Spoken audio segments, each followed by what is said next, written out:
E agora retornamos aqui, para que a gente possa passar ponto a ponto as passagens que a Escritura nos mostra. Vamos começar falando no geral. Vale a pena nós citarmos que a carta de Paulo aos Romanos especificamente é uma carta universal e atemporal. Ou seja, ela é para todas as pessoas, em todo o tempo, em todas as gerações. É uma carta que fala diretamente ao nosso coração. Ela serve para todos os povos em todas as épocas. Alguém escreveu: se tivermos adquirido uma compreensão verdadeira da Epístola de Paulo aos Romanos, temos diante de nós uma porta aberta para todos os mais profundos tesouros da Escritura.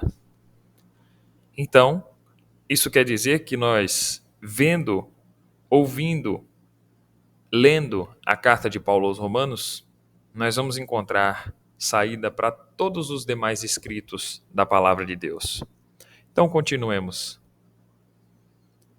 Paulo diz assim: portanto, és inexcusável quando julgas, ó homem, quem quer que sejas, porque te condenas a ti mesmo naquilo em que julgas a outro. Pois tu que julgas, fazes o mesmo. E bem sabemos que o juízo de Deus é segundo a verdade sobre os que tais coisas fazem. E tu, ó homem, que julgas os que fazem tais coisas, cuidas que, fazendo-as tu, escaparás ao juízo de Deus? Olha só o que Paulo está falando aqui. Eu erro, mas eu julgo aquele que erra. Só que eu não permito que eu seja julgado. Como é que é o nome disso? Isso é hipocrisia. Não é nada mais que hipocrisia. Eu sou o santo, mas os outros são pecadores. Eu sou perfeito. Eu ando em santidade. Eu ando em busca, por mais que eu erre. Mas os outros, eu já condeno todos ao inferno, sem ao menos dar a eles o benefício do arrependimento, como eu dou para mim. Eu julgo essas pessoas pelos erros que elas cometem, que são os mesmos erros que eu cometo. Esse tipo de pessoa, o hipócrita, ele normalmente ele ama o orgulho, ele ama se exibir. E se tem uma coisa que a graça de Deus, que é aquele favor que Jesus Cristo prestou a nós no madeiro da cruz, dando a sua vida e o seu sangue por nós, se tem uma coisa que a graça de Deus ela faz em nós, é tirar de nós todo o orgulho, porque o orgulho é o maior empecilho do homem para a entrada no reino de Deus. Eu julgo esse meu irmão pelos mesmos erros, pelos erros que ele faz e eu cometo os mesmos erros, e eu acredito que eu devo escapar do juízo de Deus de alguma forma. Ninguém escapa do juízo de Deus. Ninguém que põe as suas obras em consideração escapa do juízo de Deus. Todos aqueles que dizem, eu faço, eu aconteço, eu tenho que ser assim, eu tenho que ser assado. Isso é objetivo de orgulho. Porque todas as vezes que eu obtenho sucesso em alguma coisa que eu faço, seja na vida espiritual ou material, eu automaticamente me orgulho. Eu automaticamente acho que eu tenho alguma condição, que eu sou alguma coisa, que eu tenho algum mérito. Mas graça é favor imerecido. Eu recebo aquilo que eu não mereço, porque o que eu merecia? Eu merecia o juízo e a condenação de Deus. Todos nós estávamos fadados ao inferno. Todos nós deveríamos ser levados ao inferno automaticamente. Mas Deus, por seu amor glorioso, vendo que todos estavam debaixo do pecado, ele resolve salvar. Resolve salvar e para isso oferece o seu Filho unigênito para que possa morrer pelos nossos pecados e ressuscitar para a nossa justificação. Portanto, nós não podemos ser orgulhosos. Nós não podemos colocar as nossas obras em voga diante de Deus. nós não podemos colocar os nossos atos em consideração diante de Deus, porque diz a palavra, as nossas obras são como trapos de imundícia. O Senhor reprova as nossas obras vindas de nós mesmos. Nós podemos ver uns exemplos claros nas Escrituras, são dos escribas, fariseus, os mestres da lei, que embora eles censuravam o Senhor Jesus, principalmente em relação ao sábado, em várias coisas que o Senhor Jesus fazia, eles faziam as mesmas coisas, só que eles não admitiam ser julgados, eles não admitiam ser questionados, porque em tese, eles como mestres da lei, eles sabiam o motivo de estarem errando, por exemplo. Eles como mestres da lei, eles conhecendo a lei, eles se achavam no direito de lançar ao inferno algumas pessoas e dar o reino dos céus a outras. Não sabendo eles que o juízo de Deus apontava de forma mais veemente para eles mesmos, porque eram mestres da lei. Eles tinham a lei nas suas mãos, que é o que nós vamos ver um pouco mais para baixo aqui. Enquanto o homem natural ele julga o outro, a alma dele clama por socorro nos esconderijos da consciência, porque eles praticam os mesmos erros. Mas eles tentam burlar, ludibriar. Todos nós temos esse problema. Todos nós tentamos burlar, ludibriar a nossa consciência, achando que nós temos algum grau de santidade, sendo que a santidade é um processo eterno, do qual nenhum de nós podemos nos gloriar. E sabe como que é isso? Para que eu possa me considerar santo, o que muitas das vezes acontece? Eu tento criar regras para que eu possa me considerar mais santo que os outros. Mas às vezes eu não percebo, mas na minha própria consciência, às vezes eu deixo de errar em alguma coisa, mas eu erro em outra, porque eu sou o homem e eu preciso da graça de Deus. E vocês sabem, quando que o homem ele olha para dentro de si e vê que não tem nada que ele possa fazer para a sua salvação? Quando a graça de Deus atinge o coração dele. Quando o favor de Cristo atinge o coração dele. Antes disso, é mera religiosidade, onde eu quero ganhar a atenção de Deus pelas obras que eu praticar. Se nós formos olhar a carta de Paulo aos Gálatas, lá fala que muitos querem impor fardos à graça de Deus, porque eles guardam dias, eles se privam de certas coisas para a sua salvação.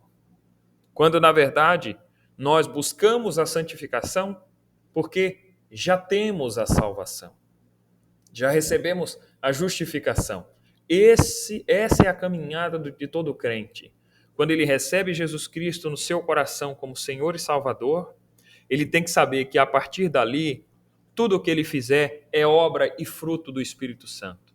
E que ele não tem condição nenhuma de praticar qualquer obra, porque se o homem tivesse condição de praticar boas obras por ele mesmo, a lei seria cumprida por qualquer outra pessoa que não fosse o próprio Jesus.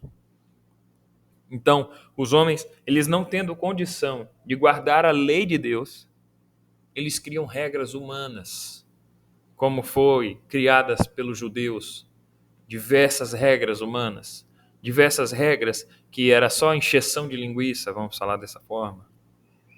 Porque eles achavam que cumprindo aquelas regras eles estariam agradando a Deus.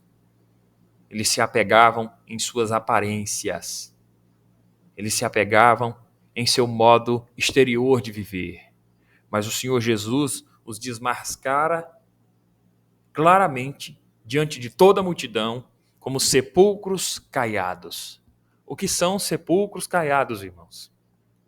Sepulcros caiados são sepulcros que são lindos por fora, mas por dentro eles são osso, cheiram mal, é cheio de bicho. Esse é o significado de sepulcros caiados. E se nós não tivermos a consciência de que a graça de Cristo no nosso coração é que produz frutos de arrependimento, é que produz frutos de santidade, é que produz frutos do Espírito, nós estamos na mesma qualidade dos fariseus. Se nós acharmos que nós temos alguma condição de nos mostrar para Deus, nós estamos semelhantes ao fariseu. E nós estamos querendo ajudar o Senhor na nossa salvação, o que é impossível. E aí, lembrando dos fariseus, a gente pode se perguntar assim, e como os homens de Deus se comportam diante de suas fraquezas e da responsabilidade de transmitir o Evangelho?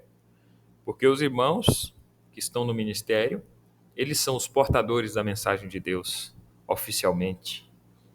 Eles são os que vão trazer para nós a correção, a doutrina de Deus, a bênção do seu santo nome, mas eles próprios têm fraquezas, eles próprios pecam.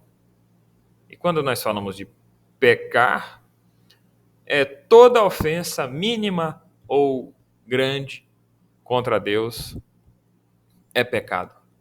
E quando nós tropeçamos em qualquer dessas ofensas, grande ou pequena, nós estamos no lugar de réus. Mas Jesus Cristo, que nos dá graça, ele sim, ele faz com que nós repousemos nessa graça e põe em nós o desejo de não pecar, de não querer pecar. E esse não querer pecar é que vai nos fazer crescer em santificação, até o dia que o Senhor Jesus vir nos recolher. E aí, a santificação pronta ou não, o dia do Senhor vir nos recolher já é certo. E nós, renascidos, ressuscitados pela graça de Deus, até lá, nós buscaremos, por gratidão e não por necessidade, fazer boas obras. Errando daqui, errando dali, mas sempre buscando santificação, sempre buscando não errar mais naquilo que errou. Isso é fruto da graça de Deus e não de nossos próprios esforços. Porque se nós fôssemos depender de nossos próprios esforços, talvez poderíamos até ser homens e mulheres bondosos neste mundo. Mas, por fim, não conseguiríamos receber a salvação que vem só por Jesus Cristo. E quando Jesus Cristo nos chama, ele fala assim: vinde a mim, todos vós que estão cansados e oprimidos, e eu vos aliviarei. Tomem o meu fardo e o meu jugo, que é leve e suave. Aprendei de mim, que sou manso e humilde de coração. E quando nós tomamos o jugo de Jesus, quer dizer que nenhuma de nossas obras é suficiente para a nossa salvação. E que o nosso pecado também é muito grande para que nós possamos suportá-lo. Mas Jesus Cristo nos faz o convite de troca de fardo. E ele pega o nosso fardo e leva ele até o madeiro da cruz. E paga a nossa penitência diante de Deus. Porque nós éramos inimigos de Deus. Tínhamos uma dívida com Deus. E Deus, na pessoa do seu Filho, paga ela com preço de sangue. Agora nós temos a salvação, que não nos custa nada. E temos também a obediência, que vem por graça. Portanto, todas as obras que nós fazemos, quer seja irmão do ministério, quer seja irmão que não tem ministério, irmão e irmã, é fruto da graça de Deus e nós não podemos nos orgulhar e nem julgar ninguém, porque nós erramos sempre, mas devemos sempre buscar a santificação. Quantos de nós tentamos encobrir os nossos erros? Não quantos de nós, mas todos nós tentamos encobrir os nossos erros na nossa consciência. Todos nós tentamos cobrir os nossos erros na nossa consciência e olhar só o lado positivo da nossa caminhada. Só aquilo de bom que fazemos. Mas quando vemos alguém no erro, nós somos os primeiros a apontar e a jogar pedra e dizer que aquele não tem salvação. Mas o benefício do arrependimento é dado a todos que se entregarem a Jesus Cristo e de um puro e sincero coração o adorarem e se jogarem aos seus pés. Dizer assim: Senhor, eu não tenho condição de ser salvo, mas eu sei que por tua graça eu tenho salvação. Eu preciso que o Senhor me ajude, que quebre o orgulho do meu coração, que quebre a hipocrisia do meu coração, que me faça santo pela tua graça, que me faça puro pela tua graça, e que nenhum dos meus esforços, nenhuma tentativa de eu tentar te ajudar, Senhor, que seja validada no meu coração.